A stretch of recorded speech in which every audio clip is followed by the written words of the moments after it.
No matter what your involvement in cycling, whether you're a racer, a fair weather cyclist, or you're tackling your first demanding sportif, it's all too common at the end of a ride to hear of people moaning of their aches and pains, how it's limited their performance, and how they have no idea what to do about it. Now, some of the time, pain and injuries are completely unavoidable. But what about those niggling problems which have been there that little bit too long? How do we differentiate between what is an actual problem and what is just fatigue on the bike? How much of that is preventable with a bit of early action TLC? And if we do have a problem, how we go about getting back out on the road as quickly and as comfortably as possible. So in this video, we are with Tabina Marks from Physio, who's going to talk us through the most common problems for cyclists and how we go about fixing them. So welcome, Tabina, and thank you very much for coming down.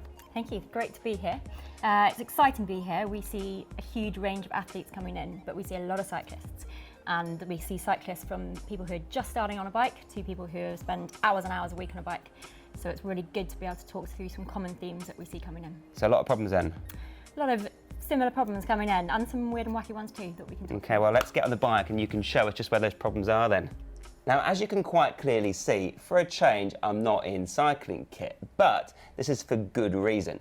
I'm fully expected to be made to get on the floor to do exercises later on, so I thought I'd dress appropriately. Now, I'm on the bike for a start. Talk us through the top line problem areas for cyclists.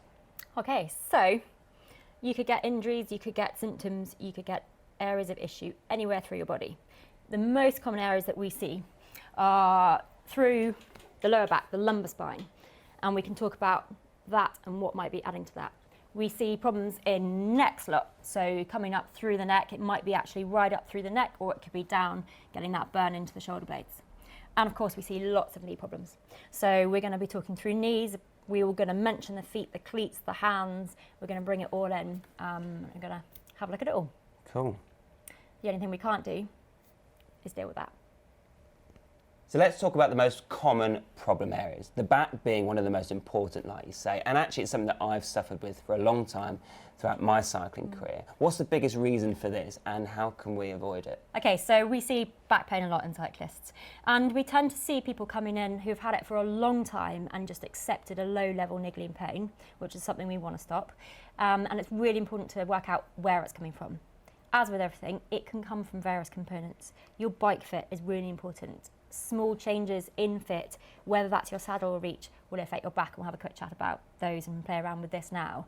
In terms of your training regime, what have you done to get to this point? Have you suddenly gone 0 to hero? And that might have an effect on your back. What you do day to day at home, are you an office worker? Are you a professional cyclist? They're going to have very different things going on that then, before you get on the bike, are going to affect your back.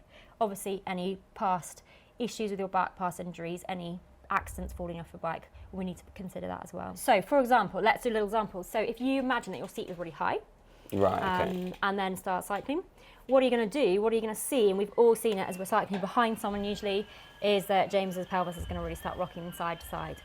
And it's that rocking side to side that can put a lot of stress on your lower back. We don't want that massive amount of movement. Next thing, saddle level. So is your saddle sticking up at the front or is it tilted down?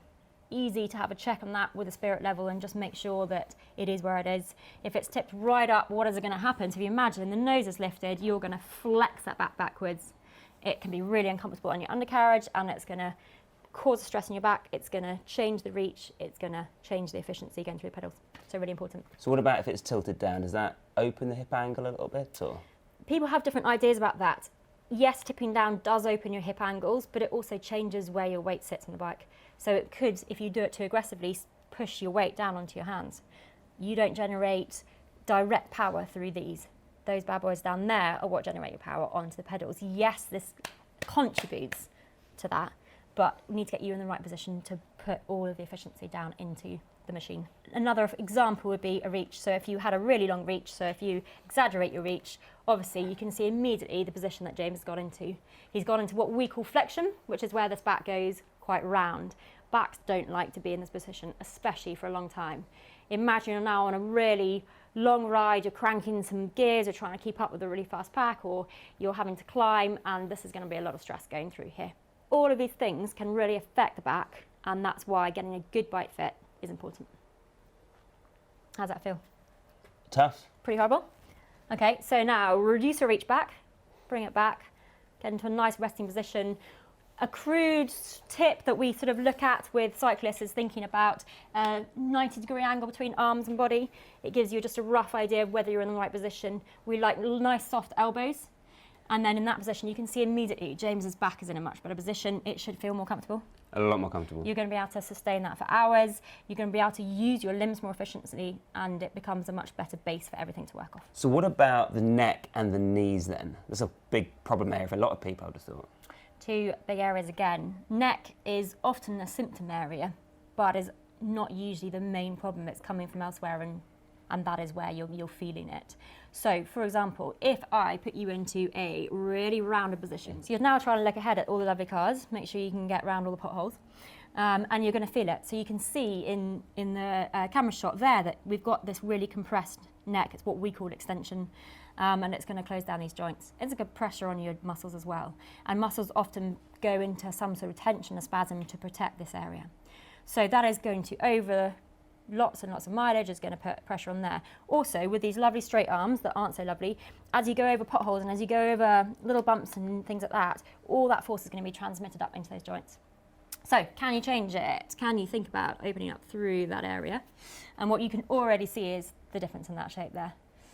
And then you can think about doing a lengthening. So if I take the back of this little man bun here and lengthen through there, what James has just done is basically use muscles to lift that chest up a little bit and lengthen through the back of the neck, and you can see how much better it is. That is going to be monumentally different over 20, 200, 2,000 miles. And it already feels a hell of a lot different. Yeah. You know, I've got much more flexion in my neck. I can move it around more, Yeah. and it doesn't feel so fixed in one position, you know? Yeah, absolutely. Last but not least, soften your elbows. When you've got soft elbows, you can take lots more force, healthy dissipation of force through there rather than it all going up into there. Of course, you can only get in that position with the right fit, the right flexibility, and the right preparation. Cool. What about the knees then? So your knees are obviously one of the joints that takes a lot of the strain in riding. Your knees can be affected once again by bike fit. Your cleat position, how fixed the float is and things like that, your saddle position. A really low saddle or a saddle that's really far forwards, as you cycle, if you just turn your feet, you're going to get a little bit of compression through the front of the knee. So clever bike fit is important, but also thinking about your quads. If you've built up massive amount of quad bulk recently, that can have an effect on your knees. Your flexibility, if you're flexible, super flexible, if you're totally inflexible through your legs, through your back, it will have an effect on your knees. And one of the main joints that get affected in the knees are what we call your patellofemoral joints, which is just a snazzy word for kneecap joint. And that's where we see a lot of build-up attention. Is one position the same for everybody? I mean, should we be copying Chris Froome or Miguel Indurain's TT position? So if you go down into an example of a much more aerodynamic position, just imagine what you're having to ask your body here in terms of hips. You can see how different that is, the pressure on them now. You can see the difference in the back. You can see the difference if you now look up at what's going through the neck, the difference in the shoulders. It has a real impact on your body. So you might want to say to me, right, to be in 1 year, I want to be in this position because I want to start really shaving seconds off my time trials. Fine, we can think about what the goal is, but we would never put you into that position until we truly understand about your body and whether it can achieve that and where you're at now. You can have the perfect bike fit, but unless your body is prepared and ready to go for those bike rides, then you're going to run into problems. So thinking about, these days we talk about flexibility, we talk about strengthening conditioning. So flexibility is really key. You might have, for example, some nice juicy tight hamstrings, and that's going to affect how you can cycle it. It can affect your bike fit, it can affect your setup, and it can also cause problems through your back and your neck and everywhere. So looking at flexibility through your legs, looking at flexibility through your trunk is really important. Your upper back, people tend to be nice and stiff through this area. We sit at the computers, we sit at tables eating, and then we sit on bikes for a long time like this. So that can have a big effect, neck, back, like we talked about. So we'll go through some good ideas to how to address that. So flexibility is important, and strength and conditioning. You wouldn't go and run a marathon now straight out of nothing. You would do some prep work, you would do some training. And so let's be smart, let's get training. Speaking of preparation, let's do the homework. Sounds like we better get on the floor and do some exercises then. So I'm going to show you some key things that are really easy to do at home. They're going to affect a lot of what we've talked about today in a positive way, it's about prevention, and it's about flexibility, and it's about strength and conditioning. So first up, we're going to use what's called a foam roller, and we're just going to look at your flexibility and positioning of your spine. So I'm going to get you to have a lie along this. I'm going to put bottom one end, head right up the other end.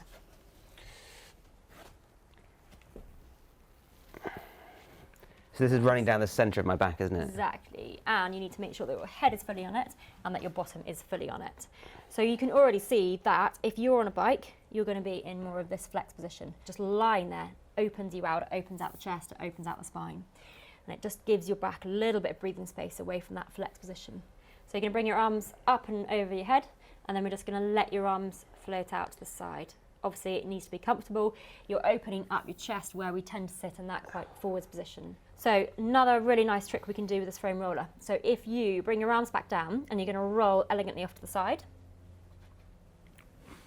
Beautiful. And then we're going to put it across your back. So we're going to go across that mid-back, what we call your thoracic spine. So in this position, you're going to relax your head backwards a little bit. You're supporting the weight of your head and your arms. Your hips, your mid-back, and your head are at the same angle. So this is your thoracic spine, the bit in the middle here, and that's what we're aiming to roll. So you're going to go from the top of your thoracic spine, which sits in between your shoulder blades, down to those lower rib area. We don't need to be doing lots of rolling in your lower back or your neck. Spend around 30 seconds doing this. So you don't need to be doing it for hours a day, but really nice to do it before you get on the bike, when you get back from the bike, after a long day at work. It feels great as well. It's really good. Nice. Yeah. And if you find that really aggressive and it's a bit too uncomfortable, just drop your hips down onto the floor and then just relax and just breathe into it there and just relax your head backwards. That's a more gentle approach, and it might be that you work up to the rolling. It's like a pressure point really, this one. Yeah. The second piece of really easy to have at home equipment is a spiky ball, a hockey ball, a tennis ball, and you can put it right in your gluteal, which is your buttock muscle. They are hugely active when you're cycling, and you can build quite a lot of tension through them. So it can be really nice if you're feeling anything through those hips. Pop a ball right wherever you find real tension, and then just relax into it. And you can even slightly shift side to side and just feel that tension being released through there. Again, spending 2 or 3 minutes releasing both sides and just trying to take the pressure off that area, take the pressure off your back. Okay, last exercise, looking at flexibility, especially around your spine. Really nice one. Again, very easy to do at home. So if you have a lie on your side, James, facing that way. Okay, right onto your side, relax down onto there. And I want you to bend your knees up to about 90 degrees between your hip. Good. Really important the knees are high, because that will stop you straining the back. Both arms out in front of you. And then from there, you're going to lift your top arm up and over, and you're going to look at it with your head. And the idea is that you're opening up through your trunk, so keep going all the way over. Knees stay together. Key here is slow breathing, and you don't need to do a huge amount of reps, so we're looking at 3 or 4 each side. Right, so I love them stretches. I think I'm going to be doing them the whole of tonight. But as far as strength and conditioning exercises are concerned, like, what are the most important exercises we can do to help strengthen our bodies for riding? The first one we're going to do is going to be looking at what some people will call core, and it's just looking at trunk, body, stability, strength and conditioning. Okay, so let's have a go at this exercise. So you're going to go into a plank position on the hands. Your hands are going to be relatively narrow, and your feet are going to be a bit wider than hip width apart. The key things we're looking for here is that your hips are in line with your body, that they don't drop down too far and arch your back, and they don't come up too high. So nice hips in line, as much as possible, keeping this thoracic spine open. And lastly, neck in line and head in that position. So from there, what we're going to ask James to do is we're going to ask him to bring one hand up towards his chest and back down, and then the other arm. So thinking about, obviously, you cycling on one arm, sometimes you're cycling asking different forces to be put through different angles of your body, and it's a really nice one to make this trunk core work. As James gets tired, you can see a few things are going a little awry. It's happening very quickly. Hips are dropping a little bit, starting to get this real flexion of thoracic spine. That's very classic of cyclists. And so we want to look at quality, so have a rest. And so we're going to start James on 3 or 4 really quality reps and then build up to maybe 15, 20 reps. So nice progression from there, back in the same position, hands narrow, feet just wider than hip width apart, nice position of the whole body, and you're going to go into lifting your arm up, rotating all the way through, again thinking about that lovely alignment, back down and across, looking for that real stability so that you're not having to shift hips. Arm out to the side, up to the top, back down. Okay, next exercise, looking at trunk conditioning, body conditioning. We're going to go back into the same position to start with, into the plank on the hands, and it's mountain climbers. So thinking about, again, alignment, trying to get rid of this real flexion there, so trying to lengthen through that and trying to flatten it out, neck and neutral. And from there, we're going to get you to bring one leg up towards your chest and back out, and the other leg back in. So as he's doing this, what we're looking at is, can he stabilise this pelvis, and also making sure that that back stays in a nice neutral position. And the next leg, nice. Quality, not quantity. We might start James on a few reps of these, again building up ideally to a good 20. Squats are an incredibly good, powerful movement pattern that are really useful to practice. So have a go. So we're going to get feet just beyond hip width apart. Everybody knows a squat, don't they? Thinking, everybody knows Gonna see how well I do it though. Quality squats. So back in neutral. So that means not overly arched, not overly flexed, tucked under, and you're going to drop down into your squat. The weight is sitting through your feet into your heels as well as the front of your feet. Drive back up from those legs and glutes. Nice. And again. What we're looking at here is obviously leg power, where you're generating your leg power from. And if we can get this pattern right, we're going to make sure that the right type of pattern's happening on the bike. We're preventing back issues. So in this position, we're going to get you to come down to that squat, again sitting slightly into the heels, nice and tall through the chest. Lovely. And then from there, we're going to get you to tap your right foot out to the side and back in. Great. And again, keep going. Good. Soften a little bit in your trunk so you have a little bit of a lean forwards. Good. Keep going. So tapping out to the side and back in. Keep going. Tapping out to the side and back in. Barely any weight in your right leg. All the weight and all the power is through that left leg. Good. Keep going. And what we're looking at is, can James keep nice and stable through his pelvis? Keep going with your right leg. Out and in. Keep going. Out and in. Out and in. Good. And if we actually got him to do a good 30 or 40 of these, you're going to start to see sweat dribbling down here because he's having to really stabilise through this left leg. So it teaches that body how to stabilise your leg, your trunk, and all those interfaces between limbs and trunks. Whole left side's burning. Yeah, good. Anywhere particular? My thigh. Okay, so that shows me that, keep going. No rest for a kid. Keep going, keep going, keep going, keep going, keep going. That shows me that James is quite quad dominant, and that's where he's feeling it. I'd like him to feel it a little bit more on the glutes, so I'm going to get him just to come back into that heel a bit more. And stick your bum out backwards a bit more. There you go. So keep going like that. Really feel that pressure start to go up more into your glutes. And tell me, what are we doing? Why have I got my leg propped up on a chair? So this is called a Bulgarian squat. You can put your foot on a step, a chair, whatever, as long as it's raised behind you and stable. So what we're going to do is we're going to go down into the squat. This is looking at flexibility and it's looking at strength and conditioning. So the most important components here are where your front knee goes. So come back up.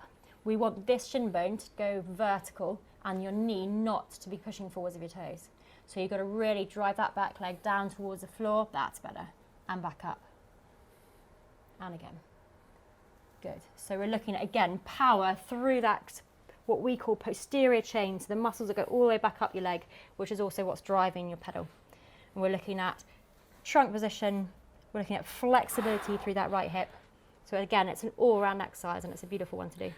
Right, so that is it. The exercises are done. I am pretty tired now, but I learnt a lot there. Some exercises that I've never actually done before. So huge thanks for that. And I'm sure our viewers are going to really find that useful going forward. But take race day, for example. I mean, like preparation is one thing. I know that is very, very important. It's not something to underestimate.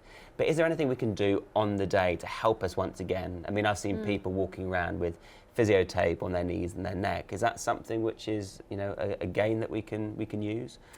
Yeah, I mean, the most important thing is to prepare. If you are in good shape, if you have got on top of any niggles and injuries, and you prepared well, then you shouldn't need tape and things like that. But of course, we're humans and we often compete and race and even just go out for enjoyable rides when we're not in perfect condition. It's all about making sure that you prepare, but if you get a niggle, get in early and see it. It's much easier to do 1 or 2 physio sessions to get on top of an injury that you found early than to have to treat and get you off the bike and resting. So really important, get in to a physio, to a massage therapist, identify problems. At Six Physio, we've got cycling gurus, so we do a lot of assessment on and off the bike, so we're really trying to understand the person, how they work with their equipment, and also looking at their body off, so we can check their flexibility and we can guide them on areas that they need work on. So that's the thing, it's all about investing in yourself, isn't it? I mean, like, we're quite prepared to invest in a new set of wheels or a new bike frame, but you know, what's the point in having a new bike frame if you can't ride your bike? I mean, we service our bikes, we might as well service our body. So that's the thing, it's an investment and it's something to prioritise, I think, certainly. Definitely. Now, I think it's a nice way to wrap up that video. So if you did enjoy this video, make sure you give it a like and subscribe as always, and we'll look forward to seeing you guys out the road and in the clinic soon. See you soon.